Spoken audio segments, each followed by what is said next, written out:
Hello नमस्ते नमस्कार, हम आप सबका भाई बिरजू कुमार। और आज से कुछ दिन पहले पवन भैया का एक एल्बम सॉन्ग आया है जिस सॉन्ग का नाम है ए भोले बाबा। पवन भैया को गाना आए और मेरा वीडियो नहीं आए, ये हो नहीं सकता। तो चलिए देखते हैं। चलो भाई।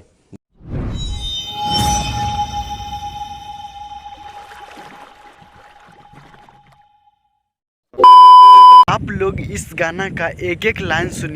ना हो नया नवा अब भी हनवा भइले ना। पवन भैया को इस गाना को सुनिए।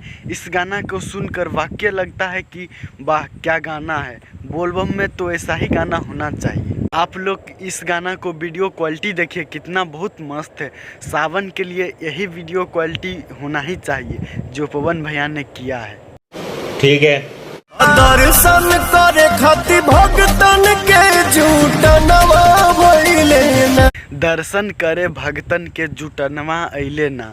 आप लोग इस पॉइंट को सुनिए, इससे बेहतर कुछ हो ही नहीं सकता है इस गाना में।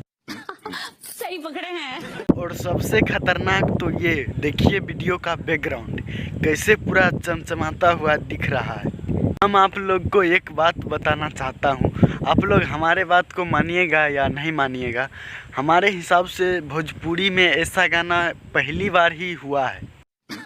सही पकड़े हैं। और वो हमारे पावर स्टार पवन सिंह ही कर सकते हैं, इसके अलावा कोई नहीं कर सकता है। भाई लोग, वीडियो हो गया ख़त्म। आप लोग पावर स्टार पवन सिंह का फ़ैन हैं तो आप लोग हमारे चैनल को सब्सक्राइब करिए ऐसा वीडियो देखने के लिए। और आप लोग हमारे फेसबुक पर देख रहे हैं तो वहाँ फॉलो करिए। अगर इंस्टाग्राम पर देख रहे हैं तो वहाँ भी फॉलो कर सकते हैं। तब भाई लोग, हमारे पावर स्टार पवन सिंह का इतना ज़बरदस्त खतरनाक गाना है तो इतना काम तो बनता है। ठोक दीजिए महाकाल का ठोक दीजिए 5000 लौटे दिख जाए।